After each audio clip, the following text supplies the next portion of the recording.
He had been paying his mortgage every month for 15 years. First of the month. Without fail. He thought he knew exactly where the money was going. Then his father forgot his name. And he found an envelope in his glove box. And nothing was ever the same again. The call came on a Thursday morning in October. Samuel Darko was sitting at his desk at work. A desk that faced a window that faced a car park that was, on this particular Thursday, doing nothing of interest, when his phone buzzed with a number he recognized as his mother's landline and answered with the specific internal adjustment that adult children make when a parent calls during working hours. The small recalibration of expectation. The quiet preparation for something. His mother's voice on the other end was not her voice. It had her accent, her cadence, the particular way she shaped certain words that Samuel had been hearing since before he could articulate what hearing was. But underneath all of that, underneath everything that was recognizably Comfort Darko, 71 years old, retired seamstress, woman of immovable faith and considerable opinion, there was something else. Something that Samuel had never heard in his mother's voice in 39 years of being her son. Fear. Not panic. Comfort Darko did not panic. She had survived things that would have broken people built from less durable material, and she had survived them without panic, with the particular Ghanaian Christian stoicism of a woman who believed that God was in the details and that hysteria was an insult to his management of them. But this was fear. Quiet, controlled, present. Samuel, you need to come. Your father, he is asking for you. He has been asking for you since this morning. I'll come this evening, Mum. As soon as I finish. No. A pause that contained more than pauses usually contain. Now, Samuel. Come now. He came now. He drove to his parents' house, the house he had grown up in, the house on Clement Street that had been the fixed geographical point of his entire life, the house whose smell he could reconstruct from memory with a precision that no other place on earth had ever produced in him. And he parked outside and sat in the car for a moment looking at the front door. His father, Joseph Darko, had been diagnosed with early-onset dementia 14 months ago. The diagnosis had arrived with the specific cruelty of medical information delivered in clinical language, accurately, completely, without sufficient acknowledgement of what it meant to receive it. Samuel had sat in the doctor's office with his parents and had watched his father absorb the information with the dignity of a man who had spent 73 years building himself into someone who could absorb things with dignity, and had felt something move through him that he had not found the right name for in 14 months of trying. The decline had been. The doctors had used the word gradual, which was accurate and also insufficient. Gradual implied a smoothness, a predictability. What the decline actually looked like was a series of steps, days of near normalcy followed by a drop, a new plateau, another drop. His father forgetting words. His father repeating stories he had told 20 minutes earlier with complete conviction that they were new. His father looking at familiar objects with the expression of a man trying to locate something in a room he is certain he has been in before. He had not, until today, forgotten Samuel's name. Samuel went inside. His father was sitting in the chair by the window. The chair that had been his chair for as long as Samuel could remember, positioned at the angle that caught the afternoon light and that Joseph had established over decades as the optimal position for reading the newspaper. Though the newspaper had given way over the past year to simply sitting, simply looking, simply being in the light. He looked up when Samuel came in. Samuel looked at his father's face and saw the thing he had been dreading for 14 months. Not absence. That was the word people used. He's not there anymore. And it was wrong, or at least it was incomplete. His father was there. Joseph Darko, 73 years old, retired civil servant, man of precise habits and considered opinions and a laugh that arrived rarely and devastatingly and lit up any room it entered. He was there, in the chair, in the light, looking at his son. He just didn't know which son. Sit down, his father said, with the courtesy he extended to everyone. Sit down. Can I get you something? Dad, Samuel said. It's me. His father looked at him with polite attention. Yes, he said. Yes, of course. Sit down. Samuel sat down. His mother appeared in the doorway with tea. The answer Comfort Darko had for everything, the ritual that gave her hands something to do when her heart needed managing. She looked at Samuel over his father's head with an expression that said everything and asked nothing, and he nodded slightly, and she went back to the kitchen, and he sat with his father in the afternoon light, and talked about nothing and everything, and his father was present and absent simultaneously in the specific way that this disease produced. And Samuel held it all together until he got back to his car 40 minutes later, and then he sat in the car outside the house on Clement Street and did not hold it together for a while. He sat there long enough that the light changed. And then, because he needed something to do with his hands, he reached into the glovebox for the pad of paper he kept there for writing down things he needed to remember. The envelope was underneath the pad. He had never seen the envelope before, which was impossible because it was in his glove box, and he was the only person who drove this car, and yet he had never seen it. It was a plain white envelope, slightly worn at the corners as if it had been sitting somewhere for a long time, and it had his name on the front in his father's handwriting. Samuel. Just his name. No other instruction. He sat in the car outside the house where his father could no longer remember his name, holding an envelope in his father's handwriting, and understood with the full weight of a man who has just had a very difficult 40 minutes that whatever was in this envelope was going to require something of him that he was not sure he currently had available. He opened it anyway, because that was what you did, because his father had written his name on it, because whatever it contained, it had been left for him by a man who had known, at some point before the knowing became unavailable, that Samuel would need to find it. The letter inside was 4 pages long. Samuel's father had always written the way he had done everything, with deliberate, unhurried precision. The handwriting on these 4 pages was that handwriting, exact and even and unmistakably his. He read the first paragraph. Then he put the letter face down on the passenger seat and looked at the house on Clement Street for a very long time. Then he picked it up and read the rest. A home is not a building. It is an accumulation of decisions made by people who loved you before you knew you needed them. Samuel Darko had lived in his house for 23 years. He had moved in at 16, not moved in, exactly, had always been there, had grown up there, but at 16 the house had become specifically his in a way it hadn't been before. His older sister Diana had left for university, and his younger brother Kofi had moved out at 18 to live with friends, and the house had reorganized itself into a place where Samuel was the child, and then the young man who lived there. He had stayed longer than most people stayed in their childhood homes. He knew this, had been aware of it as a fact about himself that required periodic examination. The 39-year-old man in the house he grew up in was a thing that could be explained in various ways, not all of them flattering, and Samuel had spent time over the years ensuring that his explanation was the honest one rather than the comfortable one. The honest one was this: he had stayed because of his parents. Not out of obligation, or not only out of obligation. Out of the specific combination of love and practicality and the recognition, which had arrived in his early 30s and had not left, that the time you had with people was finite, and that choosing proximity over independence was not weakness, but a form of intelligence about what mattered. His mother had needed help, increasingly, as his father's decline had progressed, as the house had become a place that required management as well as habitation. Samuel had provided that help without making it a conversation about sacrifice, because it wasn't sacrifice. It was just what you did when you understood what you had. He had his own life inside the house. A bedroom that had evolved over 23 years from a teenager's room into something that reflected an adult, a study space, a shelf of books that told an accurate story of who he had become. He had a job he was good at, project management at a housing development charity, work that connected to something he actually cared about and that he had built over 15 years into a career of quiet significance. He had friendships, maintained with the deliberateness of a man who understood that friendships required tending. He had, for the past 2 years, a relationship with a woman named Abina that was serious in the way of things that have been taken seriously from the beginning. He had, at 39, a life he had built with care and intention. And the house he had built it inside, it turned out, had never belonged to him. He had believed for 23 years that the house on Clement Street was his. Not believed, known. Had the documentation. Had signed the documents at 24 when his parents had transferred the property to his name. A decision his father had explained as sensible estate planning, a way of ensuring the house stayed in the family, a practical arrangement that made good financial sense.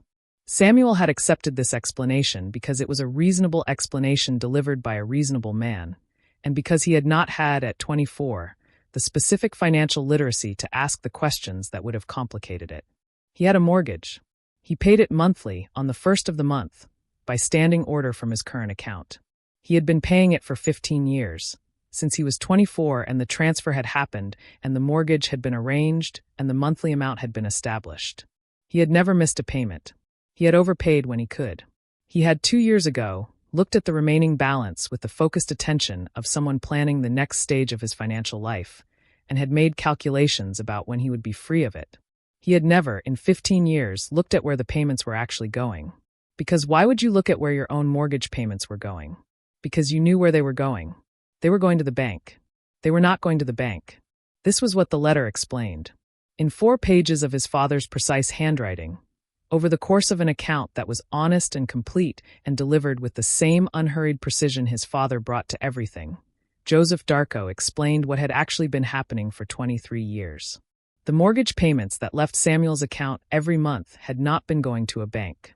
They had been going to his father. There was no bank. There had never been a bank. When Joseph had transferred the house to Samuel's name at 24, he had not arranged an external mortgage. He had become the mortgage himself, had taken on the financing of the house from his own resources, had structured it with the help of a solicitor as a legitimate private lending arrangement, and had been receiving Samuel's monthly payments and depositing them into an account that Samuel had never known existed. For 15 years. Every payment. Every month. The account. The letter provided the details, the account number, the sort code, the name of the bank, currently held, after 15 years of Samuel's monthly payments plus the interest Joseph had not charged but had instead added to the principal on Samuel's behalf. A sum that made Samuel put the letter down again, and look at the house again, and then pick the letter up again, and read the number a second time. The sum was £412,000. Every penny of every mortgage payment Samuel had ever made. Returned. With the interest Joseph had never charged him added on top. Sitting in an account in Samuel's name that Samuel had not known existed. Waiting. He read the rest of the letter. His father explained the house, the actual house, the building on Clement Street. It had been purchased outright by Joseph and Comfort 31 years ago, before any of this had begun, paid for in full from savings that Joseph had accumulated over a professional lifetime of careful, deliberate financial management. There was no external debt on the property. There had never been. There was no external debt on the property. There had never been. When Joseph had transferred it to Samuel, it had transferred free and clear. The mortgage had been Joseph's invention. His construction. A mechanism. Samuel read this paragraph 3 times, because the paragraph required reading 3 times. A mechanism designed to give Samuel the experience of building equity in a property, of making the payments that create the psychological relationship between a person and their home, of developing the financial habits and the particular form of responsibility that comes from having something to lose. I did not want to give you a house, his father had written. Giving you a house would have given you a roof. I wanted to give you the experience of earning a house. I wanted you to know what it felt like to be responsible for something. To make the payment every month and feel what that payment meant. To have skin in the game, as the young people say. I did not think a gift would teach you what a mortgage would teach you. I may have been wrong about this. But it is what I decided, and I am telling you now because you deserve to know. Samuel sat in the car. He read the next paragraph. The money is yours. It has always been yours. I am returning it to you now because I am aware, more aware than perhaps you know, that my time of being able to manage things is becoming limited. I want to give you this while I can still explain it. While I can still tell you myself, rather than leaving it to a solicitor and a document that cannot answer your questions. There is enough for a deposit on a property of your own choosing, or enough to do something else entirely. I do not have a prescription for what you should do with it. I never have. That has always been yours to decide. I am proud of you, Samuel. Not for what you have achieved, though you have achieved things worth being proud of. I am proud of who you are. The way you show up. The way you stayed. The way you love your mother, and the way you will love her after I am no longer able to. I know you will have questions. I know some of them I will no longer be able to answer by the time you read this. I am sorry for that. I tried to time this letter correctly, and I am not sure I succeeded. The house is yours. It always has been. Your father, the man who shaped you, is still in there. He just cannot find the door back to you. And that is the cruelest thing in the world. Samuel did not go back inside the house that evening. He sat in the car until it was fully dark, and then he drove. Not home, because home was the house he had just learned was not what he thought it was, and he needed a moment before he could go back inside it with this new understanding. He drove to Abina's flat, which was 20 minutes away, and he called her from outside, and she came down without asking questions and got in the car, and he drove for a while longer with her in the passenger seat, and the letter on the back seat, and the evening doing what evenings do. He told her everything. This was not automatic for Samuel. He was a man who processed privately, who took the time to understand a thing before he presented it to another person, who had inherited from his father the belief that words spoken before thoughts were finished were a form of disrespect to the listener. But tonight the processing and the presenting were happening simultaneously, and he told her everything in the order he had discovered it, and Abina listened in the way that was native to her, completely, without interruption, without the slight anticipatory lean forward that indicated someone was preparing their response rather than receiving yours. When he finished, she was quiet for a moment. Then she said, "How do you feel?" He thought about this with the seriousness it deserved. "I don't know yet," he said. "I know what I think. I haven't found the feeling yet. What do you think?" "I think he did something that was both loving and controlling, and I don't know in what proportion. I think he made a decision about my life that he didn't tell me about, and that he believed was for my benefit, and I don't know yet whether he was right. I think he is sitting in a chair in the house on Clement Street, and he doesn't know my name, and there are things I need to ask him that I will never be able to ask him now." He stopped. The feeling arrived then, without warning, the way feelings that have been waiting finally arrive when you have accidentally said the thing that summons them. He pulled over. He sat with it. Abina put her hand on his arm and said nothing, and that was the right thing, and he was grateful for it. He went back to the house the following morning. His mother was in the kitchen when he arrived, which was where she always was in the morning. Comfort Darko had been in the kitchen in the morning for 50 years, and no force of circumstance had yet managed to relocate her. She was making tea and looking out the window at the garden that his father had maintained for 30 years, and that had begun, in the past year, to show the signs of a gardener's reduced attention. Samuel sat at the kitchen table.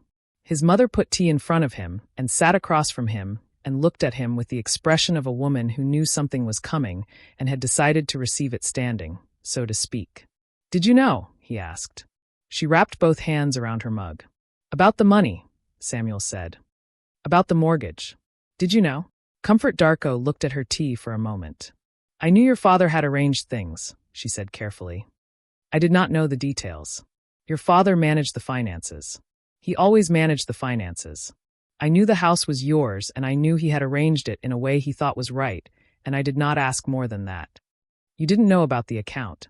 "No, the £412,000. She looked up at that. Something moved across her face that he couldn't quite read. Not surprise exactly. The expression of a woman who had known her husband for 50 years and had long since stopped being surprised by the scale of his quiet decisions. "No," she said again. "I did not know that." They sat with the number between them. "Why didn't he just tell me?" Samuel asked. Not with anger. The anger was there, but it was underneath something else, something more complicated and less clean. Why did he spend 23 years building this system, instead of just talking to me? His mother was quiet for a long time. Then she said something that Samuel would carry for the rest of his life. "Your father loved you in the way that men of his generation loved their children," she said. "Not in words. In structures. He built things around you that he thought would hold you up, and he never told you about them, because telling you would have meant admitting that he was afraid for you. And your father did not admit fear. Not to his children. He thought his job was to make you feel safe. He thought the way to make you feel safe was to be safe. Not to tell you he was building safety. Just to build it." Samuel looked at his mother. "He was afraid for me? He was afraid for all of you," she said simply. "From the moment you were born. Every single day. He just never said so." Samuel went to see his father every day for the following 2 weeks. This was not new. He had been visiting daily for the past several months as the decline had accelerated.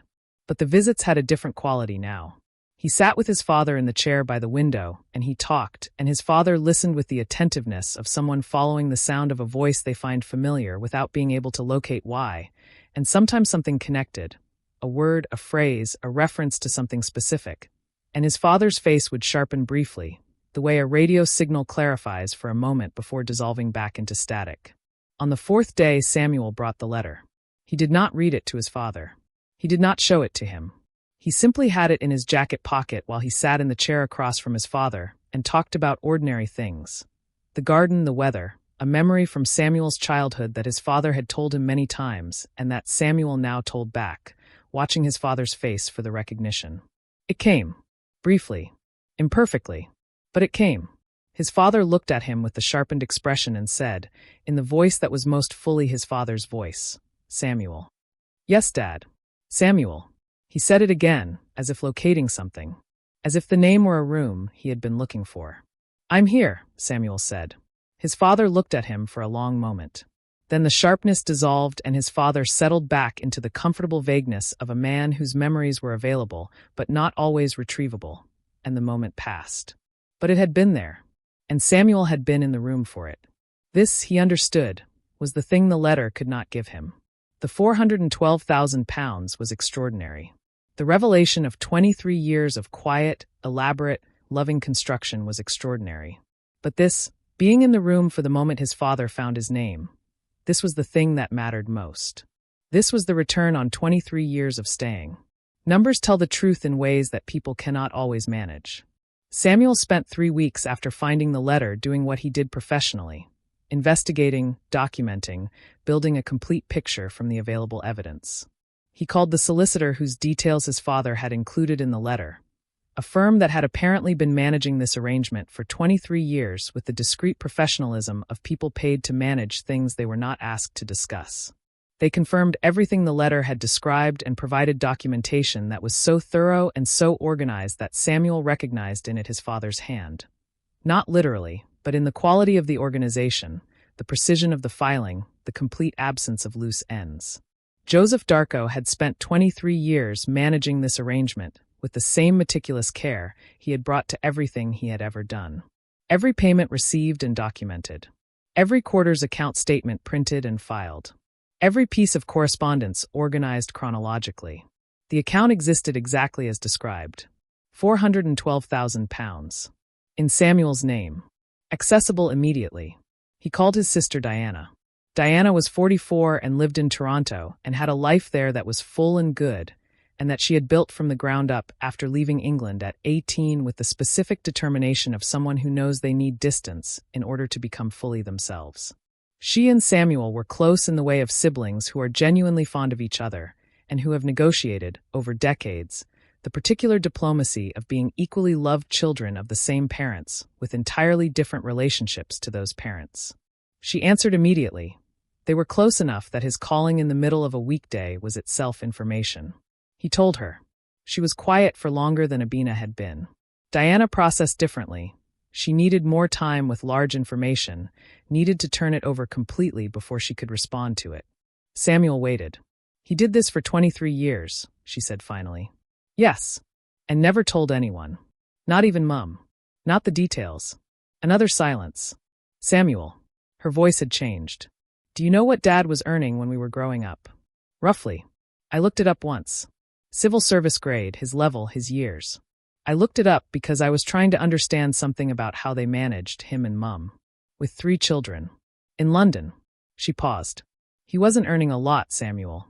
He was earning a decent salary and Mum was earning what she earned. And they bought that house outright. And then he ran a private mortgage account for 23 years and returned every payment. And he raised 3 children, and he paid for all of us to go to university, and he never once. She stopped. He never complained, Samuel said.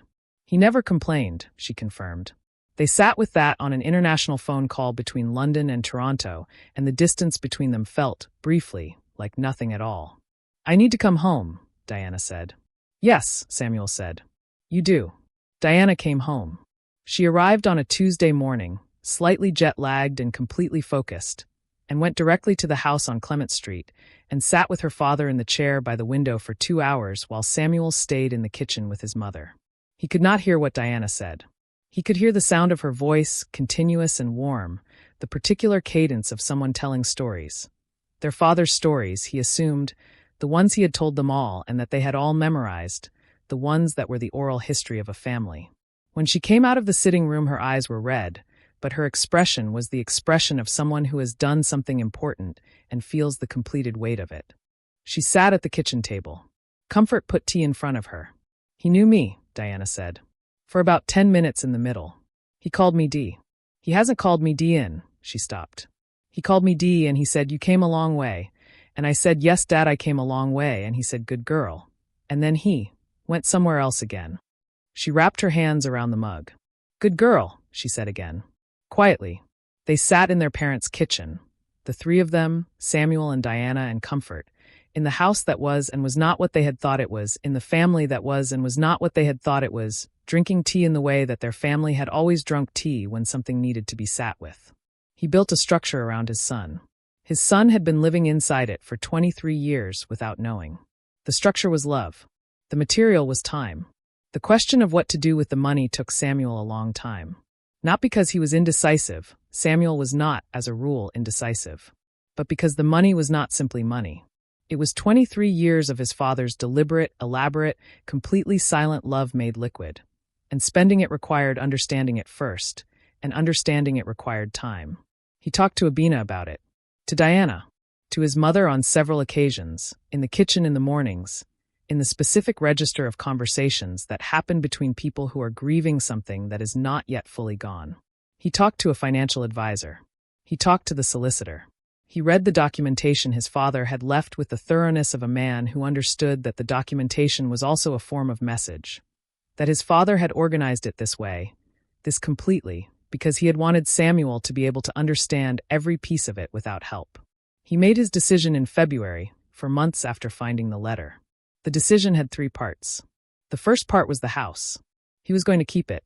This surprised people who asked. Abina had gently floated the question of whether the revelation changed his relationship to the building, whether living in a house that had been, in a sense, a benevolent fiction for 23 years felt different now. He had thought about this carefully and had arrived at an answer that felt true rather than convenient. The house was not a fiction. It was a home.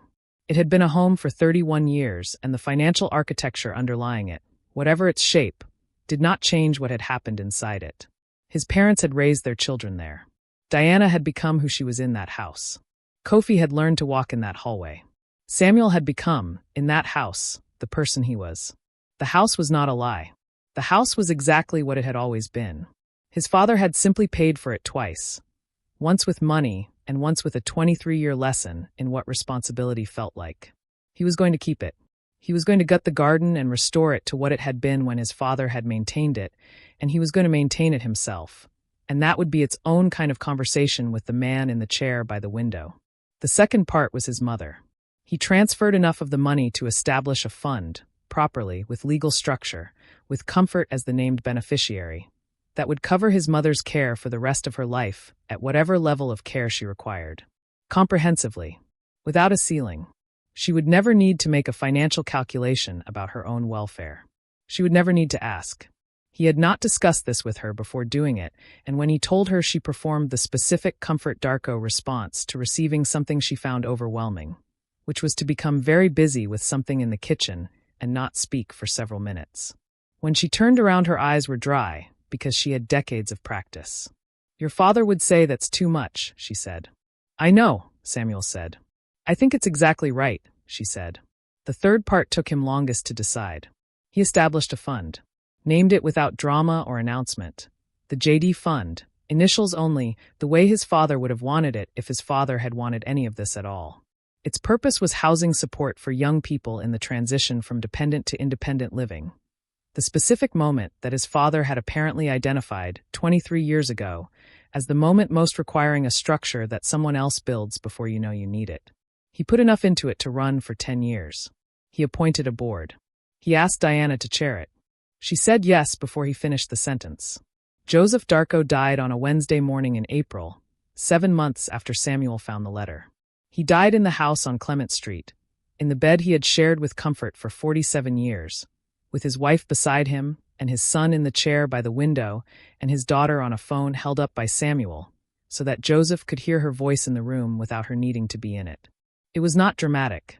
It was what it was, the end of a man, arriving with the quietness that the man himself had always carried, as if even this final thing had been managed in a way that did not inconvenience anyone more than necessary.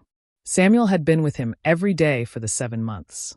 There had been moments, not many, not predictable, not available on demand, when his father had been present in the way he had been present before the disease. When the room would sharpen and Joseph Darko would look at his son with the full weight of 40 years of knowing him and would say something that was completely, entirely himself. In January, he had said, "You stayed." Not as a question, not as a compliment exactly, as an observation, the recording of a fact. "Yes," Samuel had said. "Good," his father had said. And then he had been somewhere else again. In March, a week before the end, he had looked at Samuel with the sharpened clarity that came rarely and without warning and had said, "The letter." "Yes, Dad. I found it." His father had looked at him for a long moment. The expression on his face was one Samuel had not seen before and could not entirely name. Something that contained the full complexity of a man who has done something he believed in and has been waiting, for a very long time, to know whether it was understood. "I'm not angry," Samuel said. "I want you to know that. I understand why you did it the way you did it. I don't agree with all of it, but I understand it." His father held his gaze.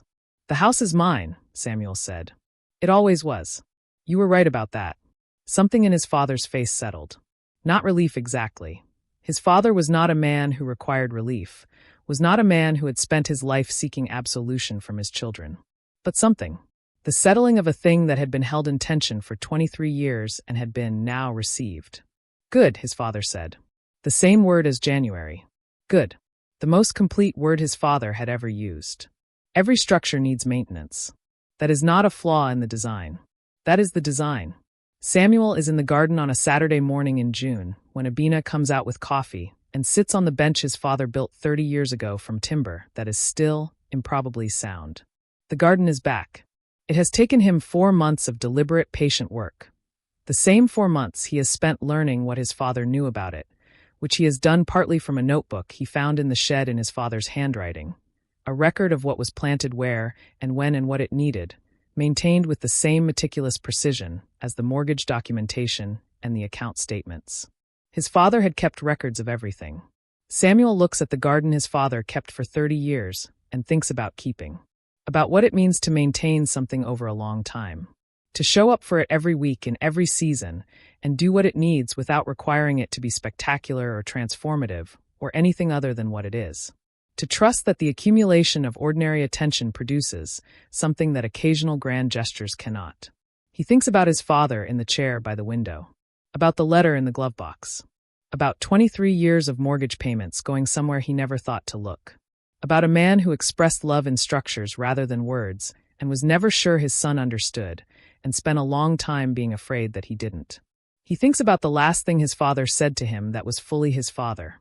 Not one of the fragments, not a moment of temporary clarity, but the last time Joseph Darko was entirely himself in a room with Samuel, 2 days before the end, when he had looked at his son with complete recognition and had held the look for a full minute without speaking and Samuel had held it back. And the minute had contained 40 years of a father and son who both loved each other in structures rather than words, and both knew it, and neither had ever needed to say so. He thinks the minute said it anyway. He looks at the garden. The bench is warm from the morning sun. Abina is reading. The coffee is good. The house, his father's house, his family's house, the house that has been all of these things simultaneously for 31 years, is solid and present at his back. He picks up the trowel. He gets back to work. Subscribe. Turn on notifications. You are not ready for what comes next.